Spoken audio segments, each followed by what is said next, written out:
हर एक एम्प्लॉय ने total sales के अंदर अपना कितना हिस्सा डाला है, एक्सेल में हम 1 क्लिक से इसे देख सकते हैं। अगर हमने हर एक एम्प्लॉय की सेल्स की कमीशन कैलकुलेट करनी हो तो हमें उनका परसेंटेज सेल्स का शेयर चाहिए होगा कि हर एक एम्प्लॉय ने कितने परसेंट सेल्स की हैं। तो उसके लिए हम सिंपल पाई चार्ट यूज़ करेंगे। उसका तरीकाकार ये है कि आप किसी भी सीरीज़ के अंदर नाम के अंदर आके या किसी भी नंबर के ऊपर आके क्लिक करें और इंसर्ट में जाएं और यहाँ पे पाई चार्ट अंदर जाके 2G पाई का एलिमेंट सेलेक्ट करें। ये मैं जूम आउट कर रहा हूँ ताकि आप लोगों को यहाँ पे ये व्यू नज़र आ जाए।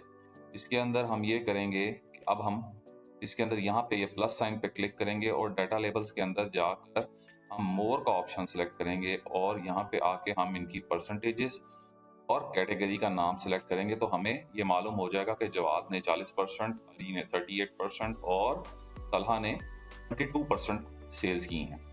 इसके अलावा हमारे पास पाई चार्ट बनाने के लिए एक शॉर्टकट मौजूद है जो कि है Alt N और Q। तो ये आपके सामने पाई चार्ट का प्रीव्यू खुल जाएगा। आप क्लिक करेंगे तो आपके सामने पाई चार्ट बन जाएगा और इसके बाद आपने सेम तरीके से उसी तरह ही डाटा लेबल्स के ऊपर जाकर अपनी ऑप्शंस के अंदर कैटेगरी नेम और परसेंटेज को सिलेक्ट कर लेना है। तो आपके पास सेम ग्राफ शॉर्टकट तरीके से भी कैलकुलेट हो जाएगा और आपको माउस के क्लिक्स की जरूरत नहीं पड़ेगी।